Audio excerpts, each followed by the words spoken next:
Hey, it's Chris. We've all bought games. Retail nowadays is being thrown out there as hype, hotness, pre-release, buy this, get this now, better than crowdfunding, right? But let's be clear.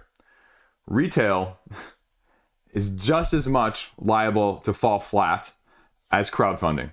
I'll make the argument that sometimes even more so, because there's less known about it. There's less content out about it by the time you're pre-ordering or buying it right when it's released, if you're trying to stay on top of the hotness, because you got to have it. Otherwise, your heart's going to be empty, if you will, essentially.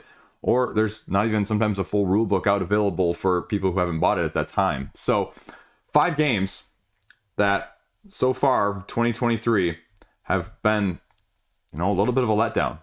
Falling flat, if you will. Let's go. First up. This one's going to be controversial. This is a game I really like. Star Wars, the deck building game. I really like this. It's missing something, though. And so it's not a game that I would say, okay, you need to have in your collection. But I looked at it and I said, you know what, FFG? You put out an expansion or two with this, and this thing could really get humming.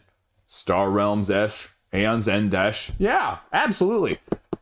One of my favorite IPs, 100% behind it. Buy it in a heartbeat.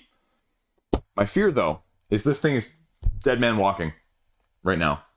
It's a lame duck. Because with the upcoming Star Wars Unlimited, I think they're just chucking out baby with the bathwater here. I think they're saying, haha, you like this? Too bad. There's not going to be any more of it. See you later. Don't worry about it.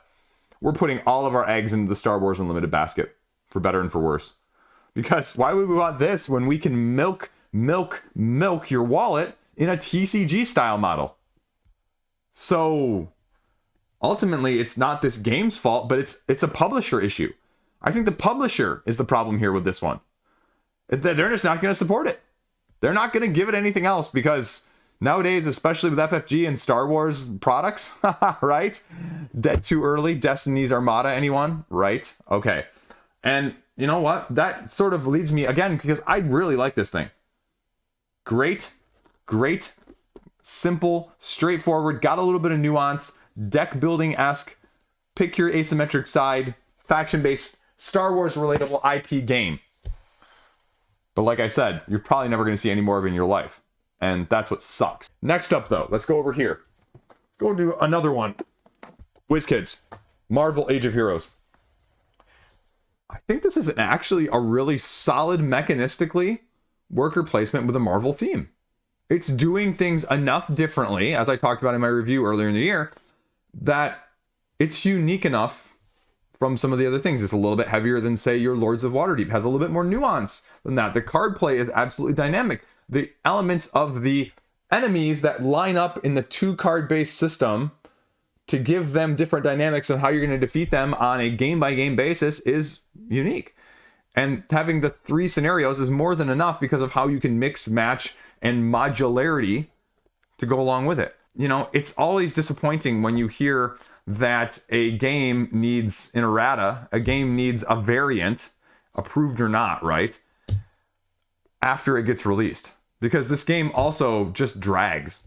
There's no incentive as you're about 2/3 of the way through the game, potentially, to end the game. You want to build your engine and build your engine and build your engine and build your engine and build your engine until there's no, overcoming, until there's no stopping it. Because that's ultimately what you need on some of these bad guys. The difficulty to defeat them is just insane. And so it ends up dragging this turn by turn by turn system when the turns aren't inconsequential. Now, they say you can also make it like a 10-round game or a whatever round game too, but if that was really what you wanted in the first place, it would have been in the design release as well. And so from that aspect of things, as cool as this aesthetic is, this is probably my favorite Marvel aesthetic for any game out there. Put that out there right now. I'm including Marvel Champions and Legendary in that one. So those are big words. I like the dynamic gameplay, but the inability to reset some of the card areas, the inability to clear it out and put new ones in those areas once they're filled up as the game progresses, and those are your worker placement spots that just never are going to change. So if suboptimal ones are put out in a rush to put your own out there before other people so you can get the bonus when they use it, there's nothing you can do about that. And then the game might really drag on then and overstay its welcome.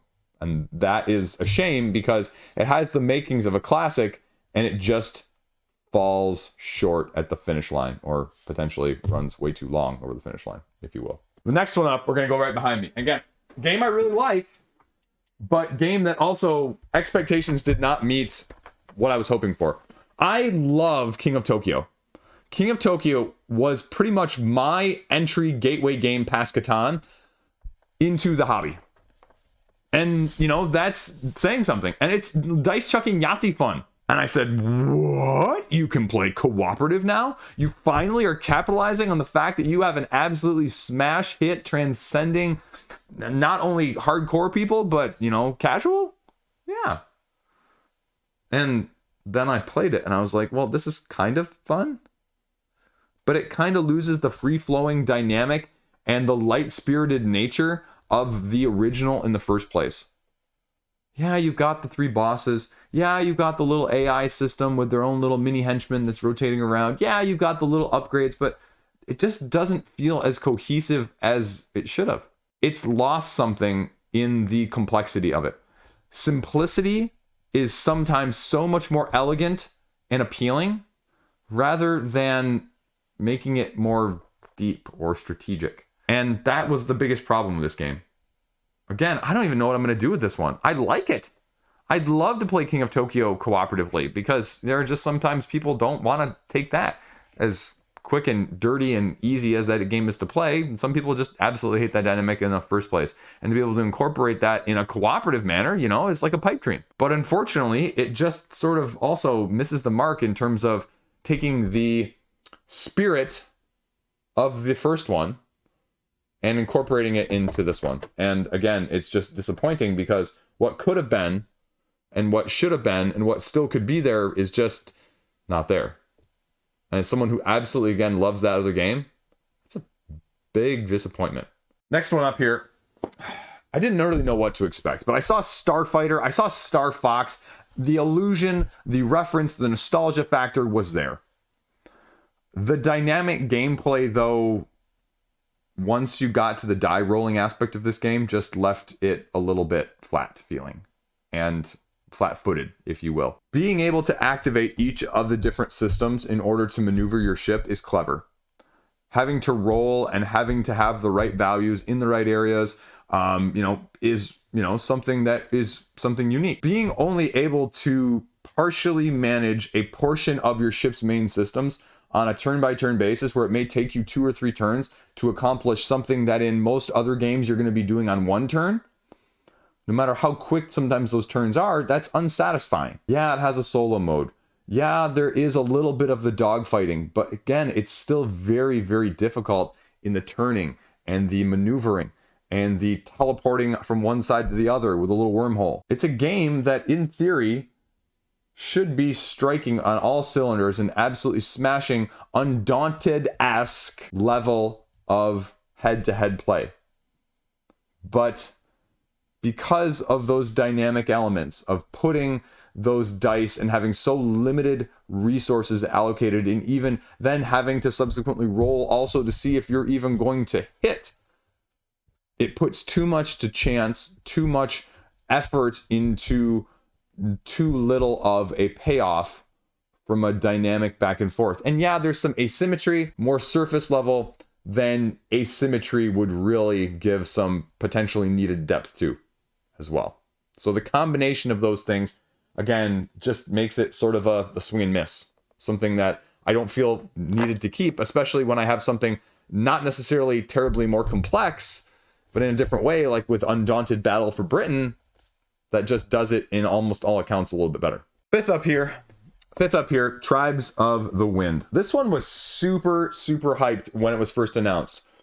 Taking this card-driven sort of engine build style where the dynamic of the cards and the actions you can take is dependent on the number of the color cards that you have compared to the people sitting adjacent to you, and how you're going to be able to manipulate the cards in your hand in order to make those things work as you're filling up, depolluting, and laying down your land on your own individual grid. The idea of it is fantastic. The execution of the dynamic gameplay it feels way too chaotic and it feels way too random. For something that is supposed to be more in your control, too often you are left feeling completely at the whims of drawing cards and hoping that your opponents are playing the things that are going to behoove you to be able to actually play the things that you need to do to accomplish your engine or objectives in the first place. Too many times in this game, from a tableau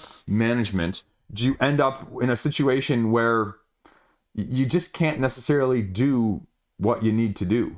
Too little influence on what other people's cards or play is going to entail for a game that really depends on that dynamic in the first place. Like Sidereal Confluence, like where you have some manipulatable actions, where you have some control of the dynamics that are going back and forth. And in this one, it's going to leave you wanting. It's got a nice point salad at the end. The aesthetic is nice, but that's not ultimately enough to make me want to go back and play it for something that, again, kind of drags a little bit by the time somebody actually finally makes the end game scoring conditions. It was a game that once you've played it like 2 times or so, you're kind of seeing everything it does, and I didn't feel like those dynamics I was enamored with enough to be able to want to come back to them again and figure out if it was going to offer me something new. It just did not engage me enough in that way in an overall limited to low interaction style game in the first place. It's also a game that is not going to be optimally played at anything less than 3, obviously, because of the dynamics of needing someone on either side. Ultimately, that same dynamic, it also is going to leave you wanting, because you'll have cards that you won't know how your opponent's going to react. Your opponent's not going to know how you're going to react. You may need not having any of one card, and you may need to have all more than your opponents in another card that are going to have conflicting head-to-head objectives, and you're not really going to be able to fill one until you fulfill the other, but you're not going to be able to fill the other until you fulfill the first one.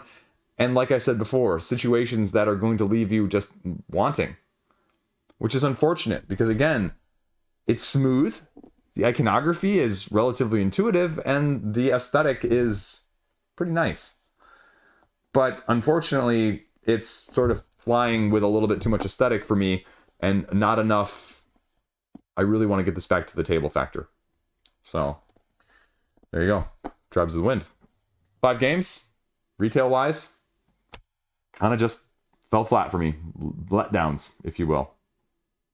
I'm sure you don't have any of those, though. I'm sure your buying record and your acquiring record is completely, perfect, right?